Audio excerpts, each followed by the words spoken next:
Our podcast is a part of the World Podcast Network, now with over 1,000 podcasts. Visit the World Podcast Network at worldpodcast.network to listen to podcasts in over 12 genres. Come vote our podcast episodes up and help us rise on the leaderboard. If you have a podcast of your own, you can join for free.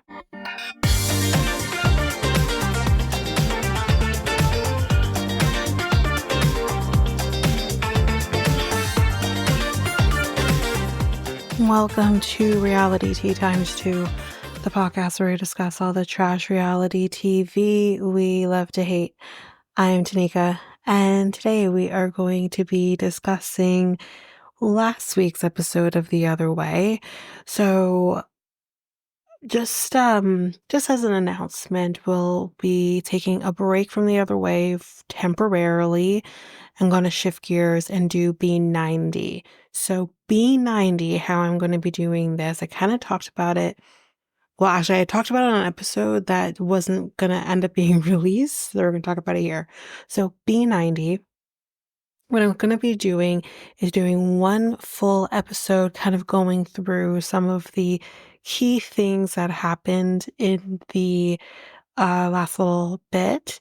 And then what we're going to be doing is doing full episodes of, I'm trying to decide, I'm going to not do a full episode of last week. We're going to do the full episode of this week, and then we'll just leave it at that. So we're going to be doing one full episode, kind of talking about some of the key things that happened, which each individual couple, and then we will do one full episode of this past week's episode. So that's what we're going to be doing. That's what we're going to do. Take a break from Toe, do that one big episode, and then we'll probably catch up on Golden, and then we'll kind of go from there. So I'll keep you updated as what we'll do after that. Because this week's episode of Toe was 2 hours, wasn't expecting that, and wasn't thrilled by that. Anyway, so we'll kind of figure that out. Announcement. I do have an announcement that we're going to talk about before we hop into anything. So again, kind of to talk about, I think on an episode you would have gotten that we kind of have to start talking about the Christmas schedule, what to expect with the Christmas schedule. So we're going to be doing things a little differently this time around. That's going to be the plan. That at least you'll be getting something while I'm away. So what's going to happen is going to be away from regular scheduled stuff from December 11th to January 15th. So it's just about a month. That's what we're going to be kind of doing. That I need that last week before I'm on vacation to just focus on my day job, and I need that week on the other end to focus on my day job to catch up. So that's kind of what's going to be happening. So with that, we're going to have a schedule of different things that you will be getting a couple different times a week up until. So we'll kind of talk about that, and then we'll also talk about what to expect with the episodes, with shows that are still going to be going on through that. So what I'm planning on doing is doing episodes for shows that are a little different, that we haven't really talked about on the show, but have definitely wanted to talk about. So they're going to be older shows that kind of came out this year. Nothing too old, but it's what we're going to probably do. So that's going to be Love Off the Grid, Secret Lives of Mormon Wives. We're going to finish up Perfect Match because I haven't finished it. So we're going to finish up Perfect Match during that. Married at First Sight, we're going to do catch-up episodes during that time as well. So we'll see how it goes if I do any episodes prior to that. But we're going to be doing catch-up episodes with Married at First Sight. If I do catch up with it prior to the being off, I will substitute that with something else. I do have an idea in my mind, but we'll substitute it with something else. Owning Manhattan. We did talk about this. So we're going to do that as as a couple episodes as well.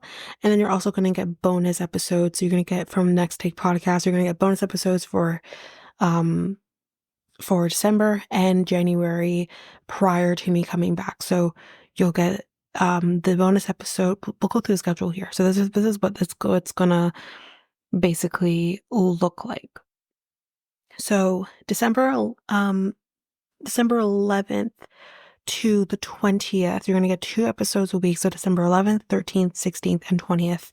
That's going to be coverage of Love Off the Grid. So that's what you can expect. They're going to be doing about 4 episodes in one. So that's what we're going to be doing. It's not going to be full coverage. It's just going to be kind of talking about what's happened in those episodes. December 23rd, you're going to be getting Secret Lives of Mormon Wives. Again, similar formatting. We're going to do 4 episodes in one. You're going to get the first 4 episodes on December 23rd. December 24th, you're going to get the bonus Christmas episode for Next Take Podcast. That's going to be Christmas themed. We're going to be doing that for the 24th. 27th, Secret Lives of Mormon Wives. We're going to finish that up with the last 4 episodes. Then December 30th, we're going to finish a Perfect Match. So there's only going to be 1 episode for that. January 3rd, 6th, and 10th, we're going to do Married at First Sight.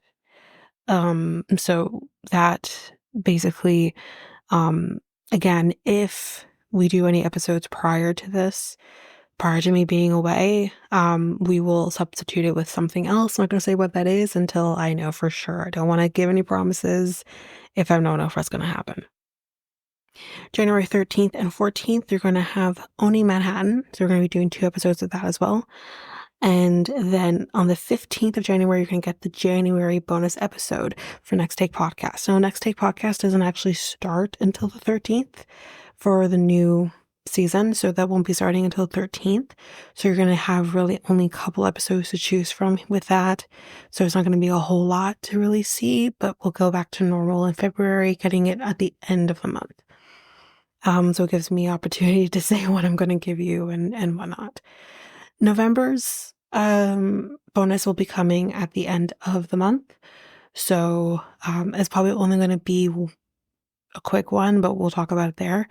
But that's what you can expect. So you're still going to get stuff from me. It's just not going to be stuff that's actually on. I'll be saying this until I'm gone. And then when it comes to the shows that are actually on, I'm not sure what's happening with B90. If that's going to be similar to what we had last year with Single Life, if it's going to be still going on or what's happening. But if that is the case, we'll finish it up when I come back. And then with Last Resort starts up on December 2nd. So you will get episodes up until I'm away for Last Resort. And then we'll finish that up when I come back as well. We'll catch up on those. I don't think we'll really have anything else. We'll probably have Below Deck Sailing. That's not going to be covered at all during the time I'm away. So that's most likely still going to be happening. We're not covering any episodes that are missed for Sailing Yacht and Married at First Sight. We'll see how that one goes. We'll probably just continue on the same formatting, but we'll see. Other than that, that's basically it for the announcement. Again, I will be posting this to our socials once this episode is out, and so that's there for you to see. And then we'll also be again, I'm going to be putting this on every episode, so bear with me in the beginning of each episode. We will be talking about that. So that's basically it for that. Let's go into some hot goss. So I'm going to talk about this here. This is for anyone who listens to Golden Bachelor, Bachelorette. I did want to talk about this prior to the show ending. I'll still talk about it on that episode once I get to it, but I just want to kind of say it here since nothing has happened yet. and we'll talk about that here. So I did what's these things called? A poll.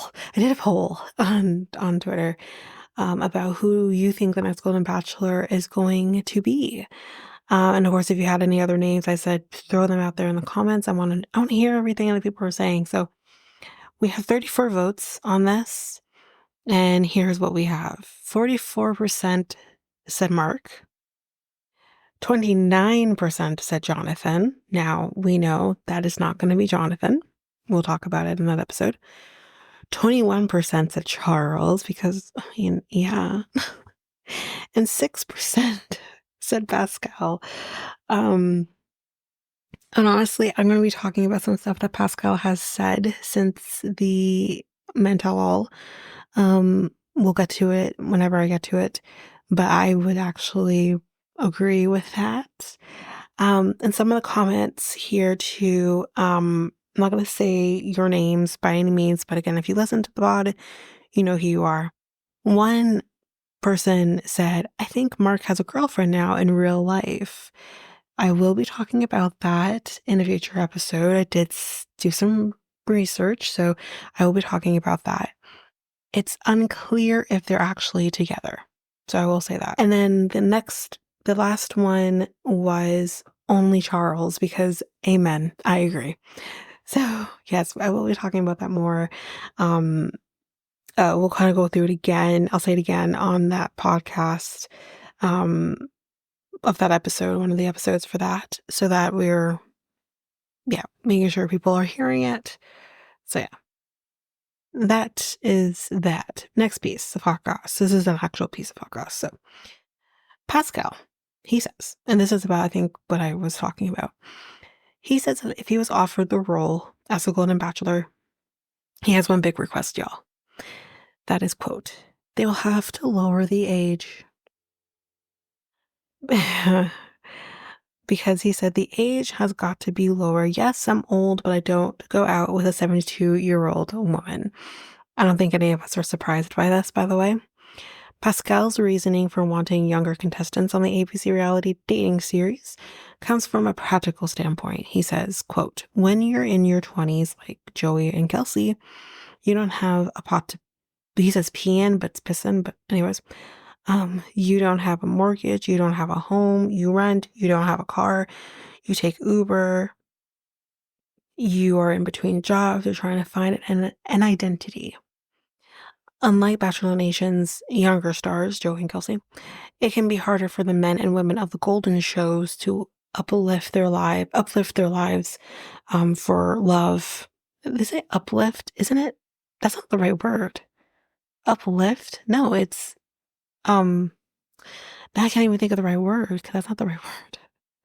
It basically like upend your life. Anyway. Well, the last one, Pascal said, when you're my age, I have my business, I have my home, I have my real estate, I have my friends, I have my kids, I have my connection to my health club, to my restaurant. I didn't know he had a restaurant. He says that I'm involved in a lot of charity. So for me to pack up my stuff and move somewhere else is not going to happen. I want to wake up with somebody in the morning. I want to go to bed with somebody. I want to be able to walk down the street with her and go get coffee in the morning to that place where he has a tab.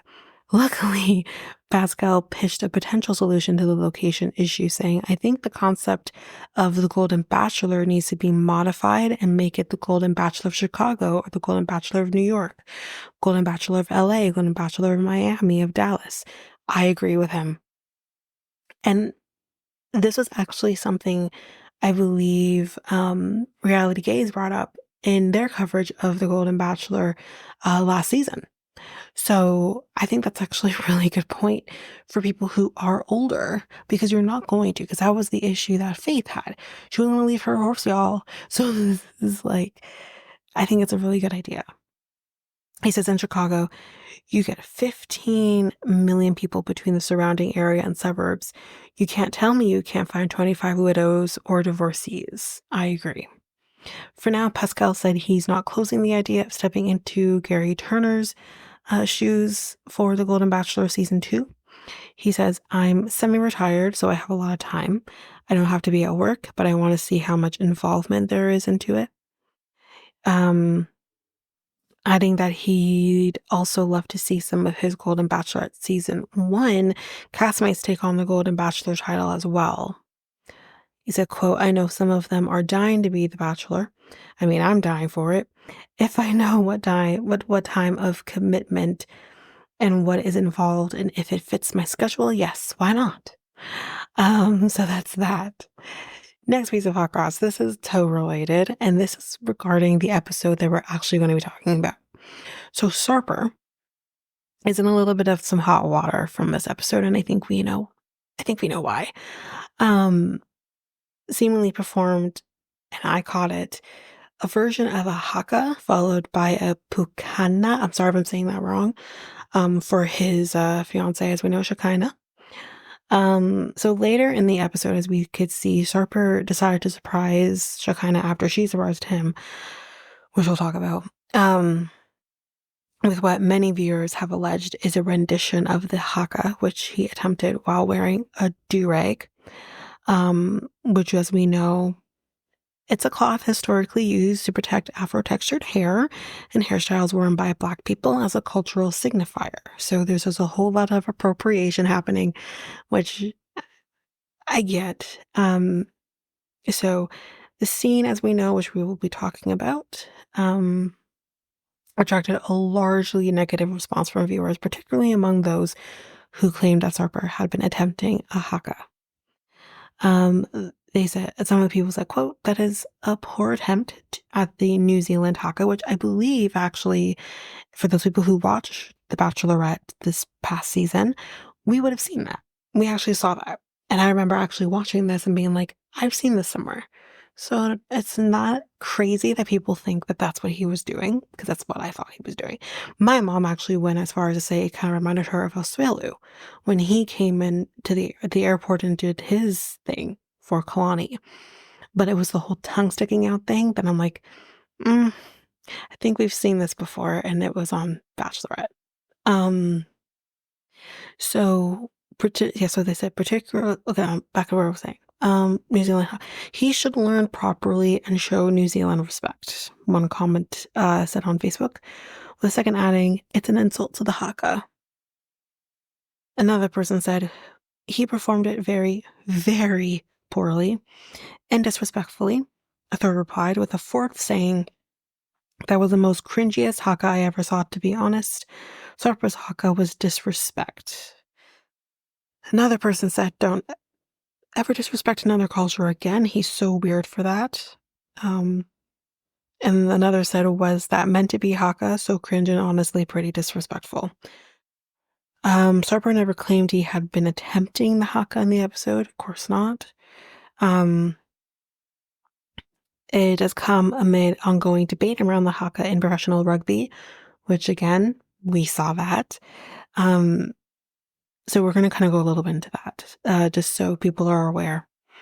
English rugby player Joe Marler courted a controversy last week when he called for the All Blacks to, quote-unquote, bin the haka, which is traditionally performed by the team ahead of matches, while Daily Telegraph writer Oliver Brown criticized the ritual for disadvantaging the English side and other teams.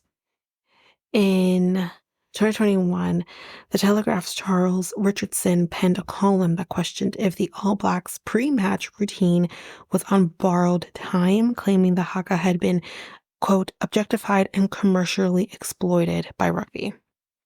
In March 2021, footage of Pakia, again, sorry if I'm saying that wrong, pulling Pakana faces at America's Cup parties. That's kind of what like Sarper was, that was the face he was making, went viral on social media, with viewers branding the behavior a shameful example of cultural appropriation. In the footage, a number of people could be seen pulling Pukana expressions at the camera and using a stick as a mock tahaya. The footage, which has taken on a private yacht docked in Auckland, was initially shared by Belgian DJ Netski, who later removed it and publicly apologized. So The last bit here. In September this year, a Guinness World Record for the largest haka was officially set on Auckland's Eden Park, with more than 6,500 participants recorded. So that's really cool. So that's that. Let's see what else I have for you guys before we head into the episode. So I do have one more piece of hot goss, and I'm going to just apologize from now for what I'm about to say. This is regarding Paul and Karini.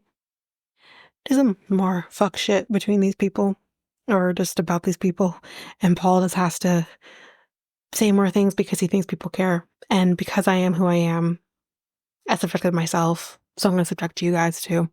So anyway, he recently wrote, quote, "Yes, me and Karini, friend, are still married. Yes, she is pregnant. Yes, she has a new boyfriend who is the father of the baby. New boyfriend doesn't want her filming or on here anymore, and she's having some problems with immigration." Well, first of all, Paul, why would she need to be on the show? No one cares. You know what I mean? Was gonna She will give me my new content. She has some of this I can't say, some of it got blocked. Yeah, she has whatever. And we'll post here when I have time. Creanie had an IUD, Creanie, friend, had an IUD to prevent pregnancy, which he convinced her, by the way, to remove, and she got pregnant immediately. How do you know this? I have questions, because I thought she hates him and probably not talking to him.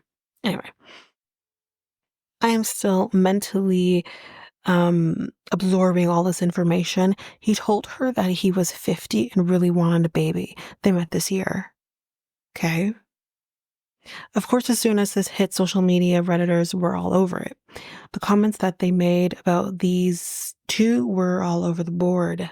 A Redditor shared Paul's post, and in true Reddit fashion, the comments began. Most of the Redditors who commented called them unhinged and pointed out that they would do anything for attention. Yeah, I've heard about his OnlyFans, so we'll leave that there. They also mentioned that their children were taken away, as we kind of know this already, from them because they were horrible parents who would more than likely, Jesus Christ, never get the children back. They shouldn't get their children back. Another Redditor pointed out that this wasn't the first time that Paul shared with fans that Karini was pregnant with another man's baby. I did remember hearing that. So is she just perpetually pregnant all the time? What's going on?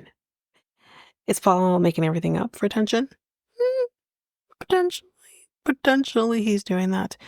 Of course, these Redditors feel as if he is, and that he's doing it all for the sake of his social media addiction. Yeah. Yeah. Anyways, that is it for Hot Goss. We are going to go into the episode now. All right, so let's get into the reason that we are here. Toe, Season 6, Episode 19, 500, in quotes, Days of a Bummer. I hated this movie. I did not like this movie at all. This movie sucked. Okay, let's get to it. So let's start with James and Tatha. So it's the day after the wedding. She's, feeling good about things. And he says it was, I think he says it was the best moments. But her future here, you know, we're gonna need to go back. You told her this the day after the wedding. You couldn't wait. You're telling her this. I can't. I can't. So they have no money left, as I think a lot of us know this at this point. And she does not want to go back because she's a spoiled brat and doesn't realize that in order to live in a country where, mom and dad aren't going to pay you for banana chips, you're not going to survive. And when you have a $700 car payment a month, like all of your resources are being leaked into that car. Like, really? Ridiculous. Anyway, he says he will come back to her, or come back, or they will come back, I think is what he says. He's like, let's go back, let's save some money, pay off the car, regroup, and we'll come back. Which I think is actually really reasonable, in my honest opinion. And he says that she has not really Oh, sorry, explains that he's hoping that he can work back with his family again. And I said, "Are you fucking kidding me?" I'm like, you, okay. You think for a minute, sir, that your family's going to give you back your job for which you left them fucking stranded to probably replace you or take on more shit so you could fuck off to Indonesia. And not only that, but you did this before when you fucked off to Florida. So you really think I think your parents are fucking sick of you, honestly. So he explains here that he hasn't even talked to his dad, who's probably the sole owner of this company. He might be, I might be incorrect there, but um, he hasn't talked to his dad.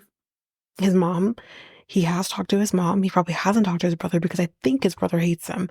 So you completely cut like burnt bridges with your family for which you're hoping they'll give you a job doing your old job again so you can make money so you can then again fuck off to Indonesia. I'm just saying. It's just this guy, these people, I can't. Like when I found out the show was 2 hours last night, I'm like, are you serious? Did we need that? I didn't ask for that. Anyway, um, so he says he has to go back and beg for his job back. I hope they don't. Just to stick it to him. He says, she says, I did it for 3 years and you can't even do it for 3 months. And I'm like, bitch, he was working, supporting you and himself. Here in Indonesia, you're not having a job. He doesn't have a job. Mom and dad aren't paying you to do banana chips.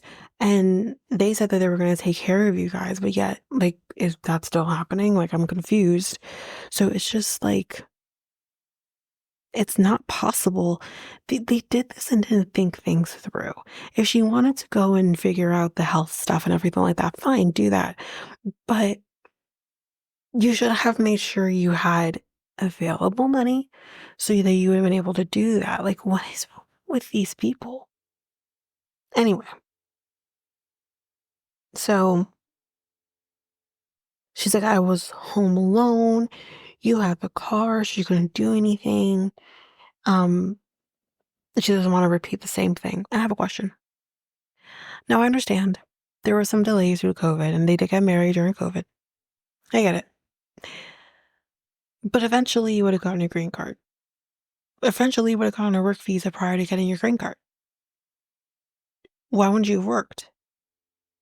I really truly want to know. You're here in Indonesia trying to find a job. Why couldn't you do that in America? Why couldn't you you speak English? There must be something you could have done that you can do in Maine while he's also working. That way you're not cooped up at home. You have something that you could do while he's at work as well. Instead of staying home with JoJo all day. Like, you know what I mean? Like, what is happening?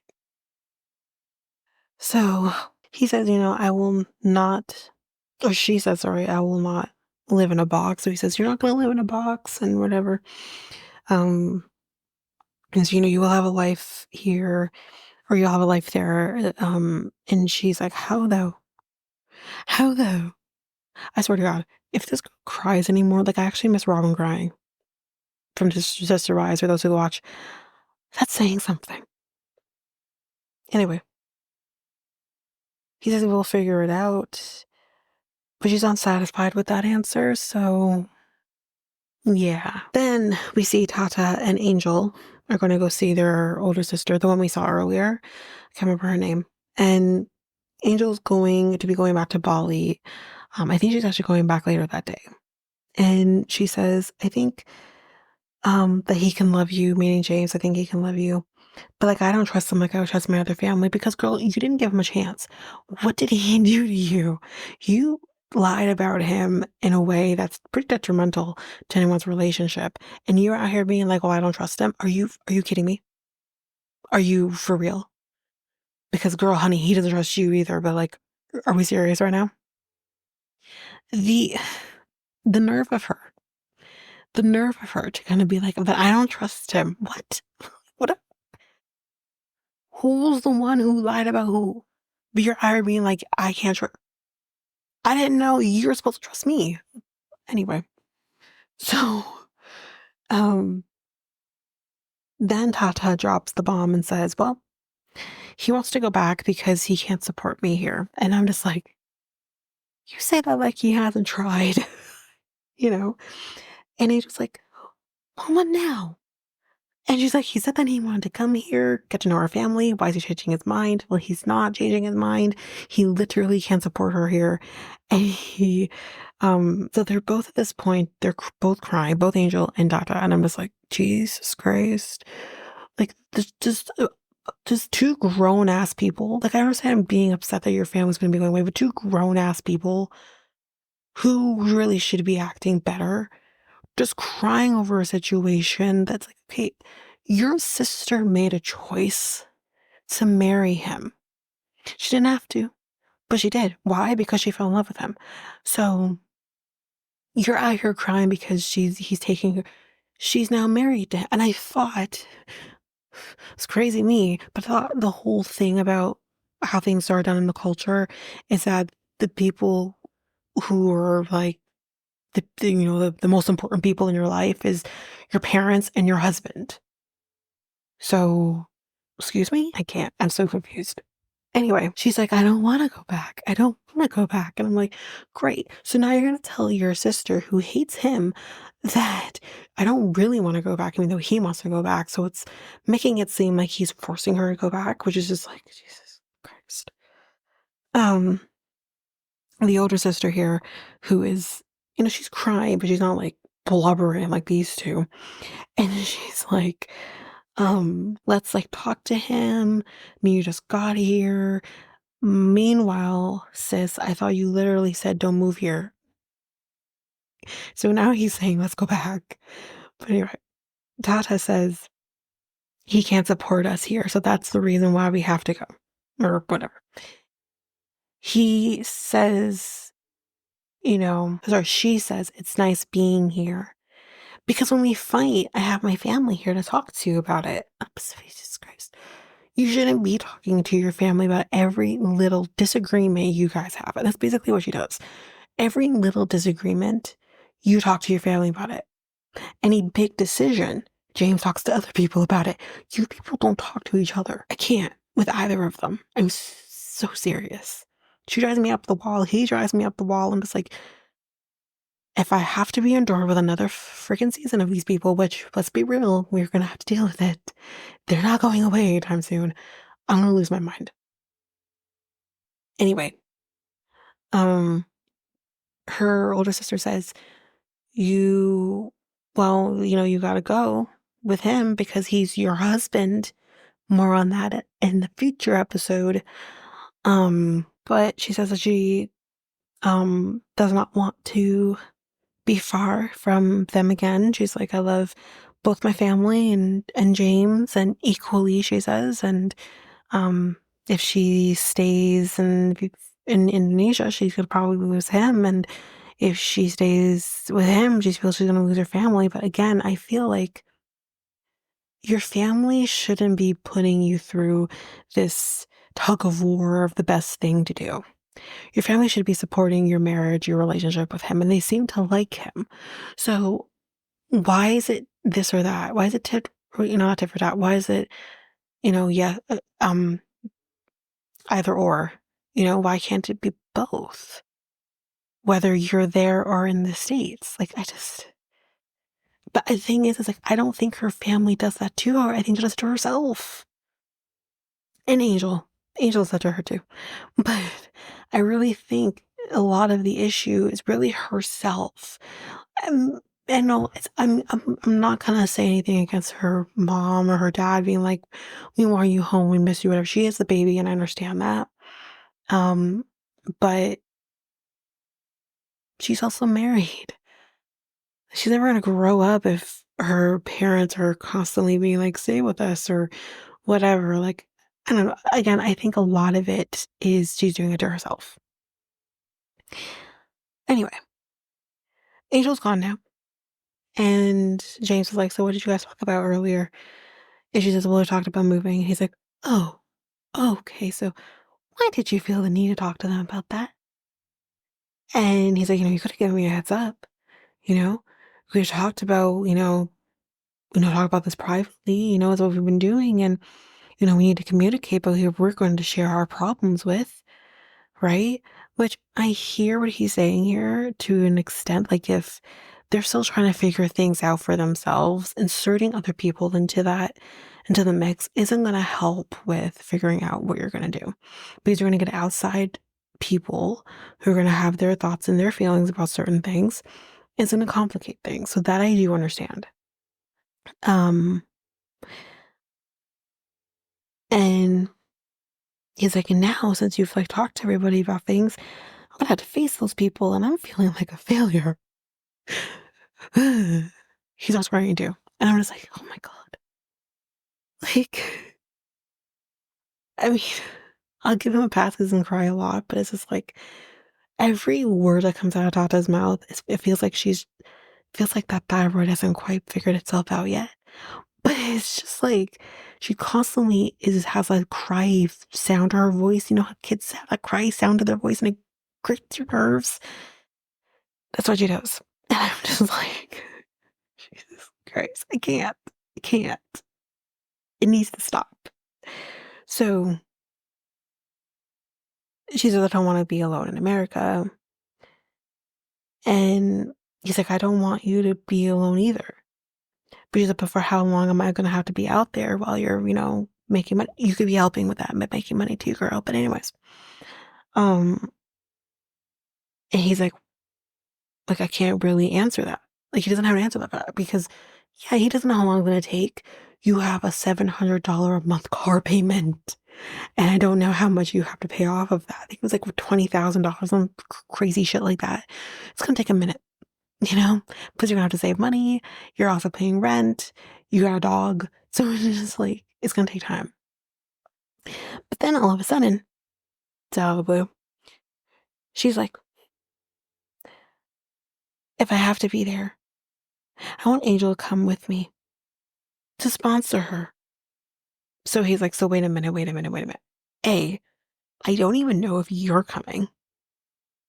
B, we're fucking broke. I can't sponsor someone while I'm jobless. Okay. 3, she hates my guts. She probably hates them more now. And 4, that's your plan? To bribe me and manipulate me into sponsoring your sister up so that way you'll come home with me? What the fuck? These two people have no business being married to each other or anyone else. What is going on? So she said, not seeing my family for 3.5 years was a lot, which I understand that. I get that. And she said, it's the least you can do. And then I was out. It's the least you can do. It is the least you can. You're married, ma'am. You're supposed to be each other's partners, and you're literally out here being like, it's the least you can do. The least I could do is not throw you over the balcony. It's the least I can do. Are you kidding? That's violence. I'm sorry. But that's how I'm feeling. Not actually saying that that's what you would. Don't ever do that. That's bad. And I would never do that. But I'm just trying to say, the least you can do, the least that I can do is make sure I'm supporting you and providing for you and doing what I said I was going to do when I said I wanted to marry you. That is the least I can do. Everything else is over and beyond. Your sister is over and beyond. Because I don't like her. She doesn't like me. How quickly she forgets what her sister put them through. We'll talk about that in the next episode. But how quickly she forgets. And I was a basket case. If you could see the text messages between me and Letitia, it was insane. How quickly she forgets. Anyway, so James is like, we just started talking to Angel. You're making these future plans. You haven't even told me what you're doing. And her response to that is, whatever, I'm done with this conversation. And I'm like, for fuck's sakes, I can't. I couldn't. I would literally be like, you know what? Stay here. Because if you can even have an adult conversation about where the hell we're going to be living and how the hell we're going to make money for ourselves, then you need to stay here. I'll go there and I'll stay there. You can come or not. I don't give a shit. I just can't. And she walks out and he says, I don't even have a job there yet. And you're talking about me sponsoring your sister? Okay. And then she goes crying. She's crying in the room, and her mom goes over there and comforts her. Which, I mean, I don't think she said anything just based on what we see in this current episode, this last episode. I don't think she said anything to them about what happened, but I'm just like, girl. Anyway, that's it for them for now. So we're going to take a break here. And I know we only did one couple here, but we had to talk about them for like 20 minutes. So we're going to take a break here. And when we come back, we will jump in with the other two couples of this episode.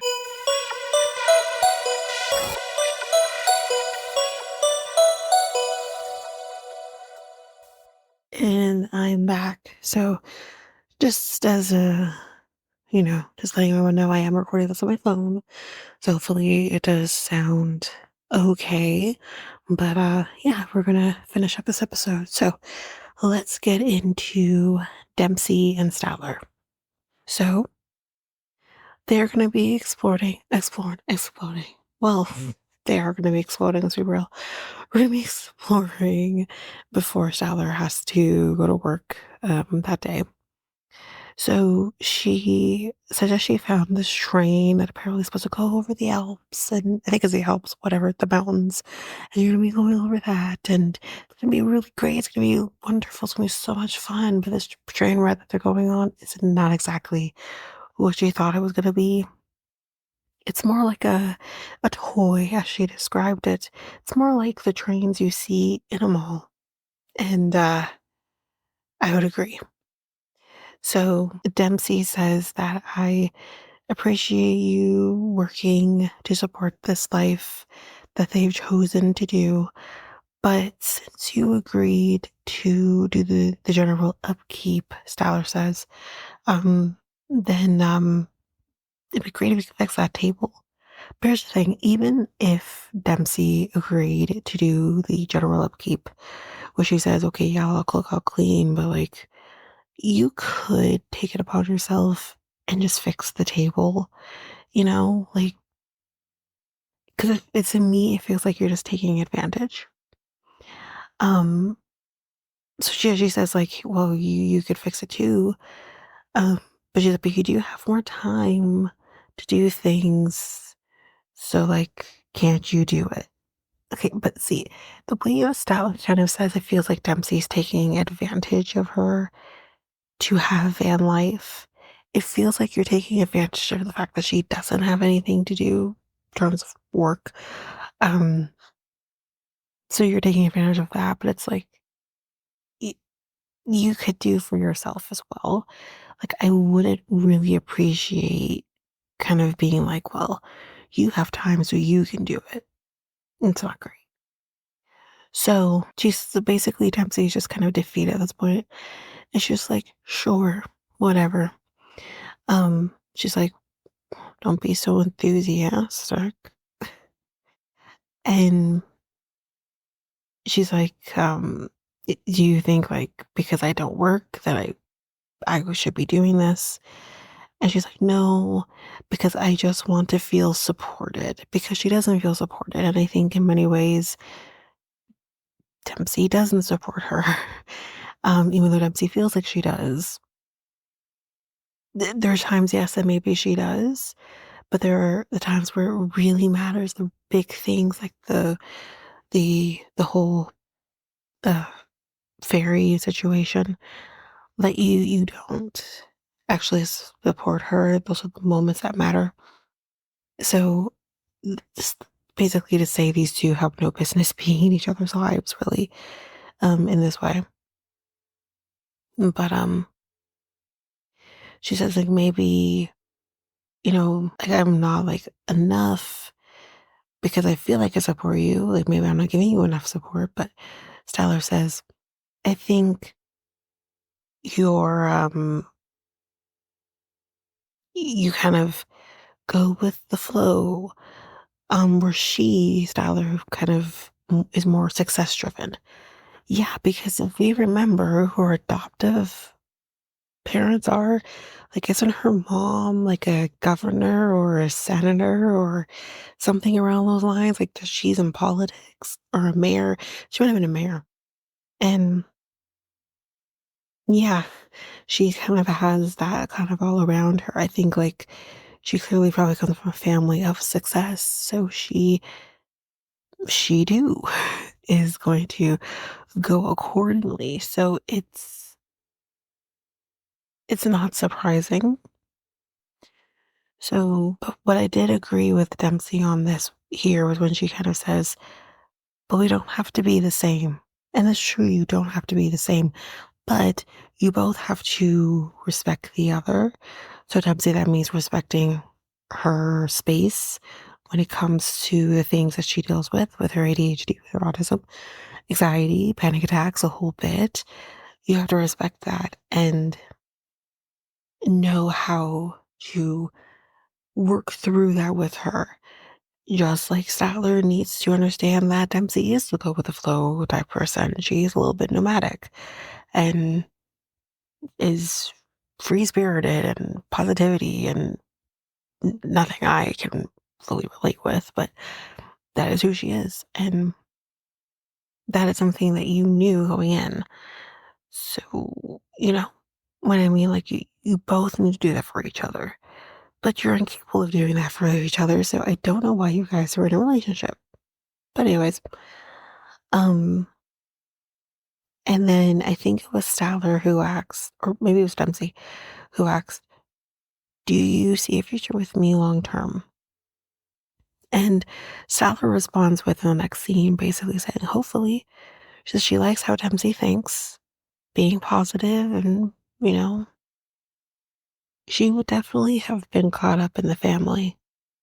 Charlie Manson, Charles Manson, and the whole bit. Like, I really feel that. And anyway, she she says she does like the way that she thinks, but that it can be frustrating. And she says, and I'm sure that is the same for you, that how I think and feel is also frustrating, which the Dempsey has made it very clear how frustrating that has been for her. And she says, like, I think there are things that we need to improve on. I think you all just need to break up. But anyways, um, the train ride comes to an end at this point. And they go and sit down somewhere else, and she says, maybe we should put a timeline on things to see if we improve here. Kind of basically being like, if it doesn't improve, then maybe we need to sell the van, go our separate ways. We tried, we gave it a go, but it just didn't work out type situation. And Dempsey's like, well, I want van life because, yeah, we know how much you want this life. But she says, how long of a timeline do you want? So basically, they've agreed on 2 months because obviously, as we know, Styler's going to be working for a month. So it wouldn't be fair, to guess, to see where they are in a month.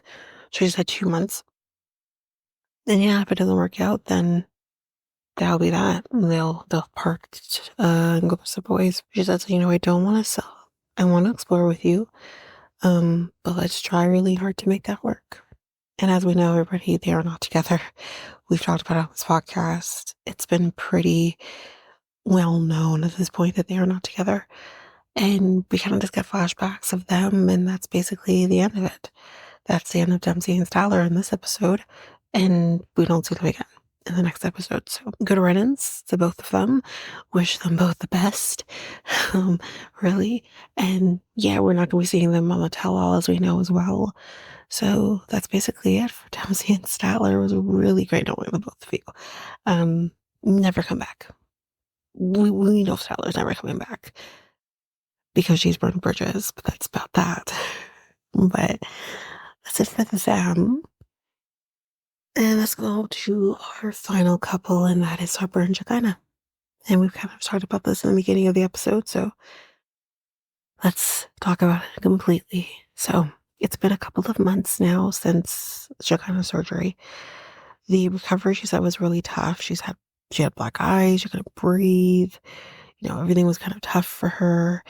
But she does love her new nose. She says that Sarper was very supportive and there for her, and he loves her new nose now, even though he said he was skeptical about it. He loves her nose. And guess what? His visa, his K1 visa, has been approved. So she's going to be telling him by surprising him, dressing up for him, which I think she hasn't done a whole lot of in the last couple of months. But then we see him coming home and he sees her and he's like, what the fuck? He's like, you've been looking like a homeless person and what is going on? Jesus. He's like, you look epic. Who are you? And his face, though, in this moment when he sees her, he's like, fuck. Which he also wants to do. But he's like, let me live in the moment.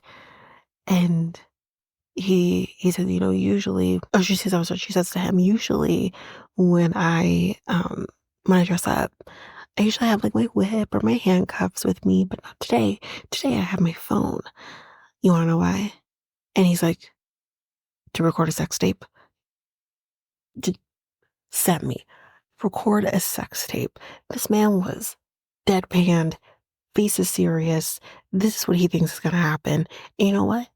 Not a bad guess. Really and truly. I mean, if you see someone with their phone out while this is happening, you're going to think, oh, sir, we're making a movie, making an OnlyFans. This is what we're doing. It's not a bad guess, is the moral of the story here. But no, not today. They're not going to be making a sex tape today. Instead, she's going to be telling him, as we just discussed, that his visa has been approved. And she's like, yay, yay, great, right? And they hug, and y'all dead eyes. Dead eyes is like, yay, America. Yippee. He is not thrilled. He says, I wanted to stay in Turkey. And you know what? I think it's just refreshing to kind of see clearly a foreigner not wanting to go to the great land of America. He's want to stay in Turkey. I mean, fuck, I want to stay in Turkey too. You know what I mean? And yeah, so he says, like, I have to tell her, but not yet. He doesn't want to ruin this moment. And he's like, guess what? It's my turn. You sit here, sit. I'll be right back. And he comes back, all dressed up in like a do-rag, as we talked about earlier. And she's like, oh, you look so sexy. And he's like, role playing makes the relationship, a little bit alive here. He says, it feels like you're being involved with different women, even though he only has one woman, but it feels like more than one, which is right up his alley. And then he starts doing that dance that we were talking about before. And it was a choice. It was a choice. Tad problematic, as we've discussed. And she's like, the dance was interesting. Again, one way to put it. But she says that if she were to pick something that he would do, it would be a striptease, not this. Now, he says, go into the bedroom and wait for me there. And I said, ooh, okay. And then he says, now Adonis. Now I know you like to sleep with us every night, but how about for today you can just stay here? And he tries to come after them. He's like, no. You can't watch what they're about to do. Because I feel like I don't even think I'd want to watch what they're about to do, you know? But anyways, that's where that scene ends. And then in the final scene we have with them, Sarper's going to be looking for a suit. And he has his cousin here to help with that because he hates shopping.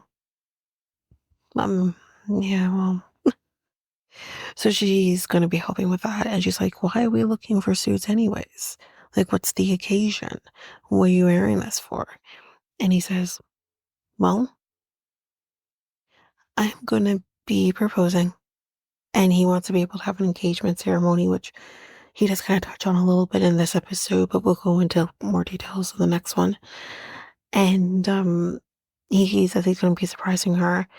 And he says, in Turkey, you have to have a ceremony for the engagement to be legit. For us in the States, you just get engaged with the ring on, you're like, done. So then then his cousin is like, well, you've done this before, and we're like, I'm sorry, what? What's happening? We've done what before? Well, y'all, he's been married before. And I said, and we're just finding this out now. We have been watching these people since last year, and we're just finding this out now. Wow. So here's what he had to say. He was married before 14 years ago. The reason he got married is because his parents found out he was a stripper. I want to know why, and I want to know how they found out he was stripping. I want that story. Anyway, they found out he was stripping, and they didn't quite like the lifestyle he was living, so they basically forced him to get married. And I'm like, how is him stripping going to make that different? You know what I mean? But it is what it is. So yeah, he got married to, wait for it, y'all, his friends with the benefits at the time, because that's better. Stripping, really bad. Marrying your friends with benefits, that's the way to go. Like, I can't imagine. And he said it was the worst year of his life. So he was only married for a year. He said that he wanted to get divorced, and he's basically vowed to himself that he would never get married again. Then he met Shekinah, so that things are different now. And he's like, I never told that woman that I loved her, which is why, he would say to Shekinah, she's the first for everything, really.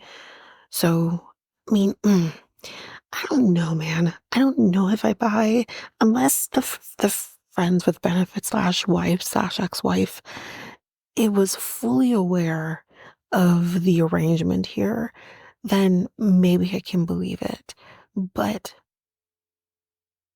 if she wasn't aware of the arrangement and she thinks she's actually legitimately entering into a real marriage with this person, I find it really hard to believe that he never said that he loved her. So we had this discussion when we met the ex, or one of his many 2,500 women, earlier in the season. I said I find it hard to believe this man never said that I love you, even if for the mere purpose of getting in their pants. And I just find it hard to believe. I find this wholly unparly hard to believe when he was married to this person. Again, unless she knew the arrangement here, that this is basically like she's kind of like a beard in a sense, except a striptease beard. You know what I mean? And that's the only way this works in my brain. But I don't know. I need to hear from her. And I'm assuming we never see her because we don't know what she looks like. But yeah, no, I need to hear from the ex wife slash friends with benefits slash whatever. I need to hear from her because this is interesting to me. Anyway, but anyway, he says Shekinah does know about the marriage, so it's good that there's no secrets between them. He says he has no doubts about Shekinah, but marriage, that's very scary for him. I think even if this person wasn't sleeping with 2,500 women and wasn't a stripper and sleeping with all of the women he tripped for, or um, anything else, collecting bottles and counts orgasms and stuff. Um, if if it wasn't all of that happening, I would still not be surprised if someone was scared of getting married. It's a big deal. And his cousin says that she does have some concerns about him going through with this. And she just say to him that she thinks like their relationship stands more of a chance if they don't get married. But of course, there is that pesky visa because she asks him, so what about going to the States? Like, what's going on there? And he says, well, he wants to propose to her in order to try to convince her to stay in Turkey. And his cousin's like, oh, that's not going to happen. No, it's not. Because of two major reasons here. The first reason, honestly, being her business. And me, have heard she's very successful in what she does in LA. Secondly, her daughter. Yes, in that order. But those are things for me. But again, he also makes great points of there's going to be more support here in Turkey. His family loves her and all of that. But not only that, here's the other thing too. He might be more successful as a personal trainer in Los Angeles, where there's at least enough men who Shekinah doesn't have to worry about him sleeping with. That's all I'm saying. That's all I'm saying. There isn't. There's some clientele in Los Angeles that he would be able to build back up on his business again. I think it's a great idea that he goes to the States, personally. But I also understand why he doesn't want to. It's Turkey. I mean, it's Turkey. Anyway, um, but that's basically it for this episode. So again, as we mentioned in the beginning of the episode, we're going to be taking a quick little pause here from the other way and heading to do that one big episode of all the things that have happened that is necessary to talk about in the B90 episodes, and then we will get to that. So that will be the next thing. I'll discuss what will be happening after that. Um, but yeah, that's basically it for this episode. So if you like what you heard, please rate, review the podcast on either Apple Podcasts or Spotify.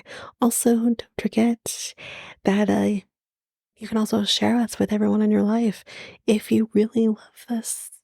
And I do want to read those reviews. I'm definitely getting 5-star ratings, but I want to read those reviews. So send me those reviews and I will read those 4 and 5-star reviews on the podcast. Also, we're on every one of your favorite podcast apps, every one of them, including you can find us on YouTube at Reality Tea Times 2. If you want to connect with us, you can do so by going to either Facebook or Instagram at Reality Tea Times 2. You can also find us on Twitter, TikTok, Reddit at Reality Tea Times 2 Pod. We also have our email, which is at realityteatimes2 at hotmail.com. Definitely want to hear from you guys. And we also have our new website where you can listen to all of these episodes. You can review the podcast on there as well. You can connect with me in any way, all the stuff. It's all there, and you can find me there at www.realityteatimes2, all spelled out, .podpage.io. It's there. And don't forget, I also have my other podcast with my friend Mikkel, Next Take Podcast, where we talk about all kinds of different topics. But you can find us on any of your favorite podcast apps over there as well. Or you can also go to YouTube and you go to Next Take Podcast, as well as our website, which is solo.to/Next Take Podcast. So yeah, there's that, and that's basically that. And again, don't forget, if all of this information is overwhelming, we do have all of the links, everything in our show notes. But that is it for now, guys. Thanks. Bye.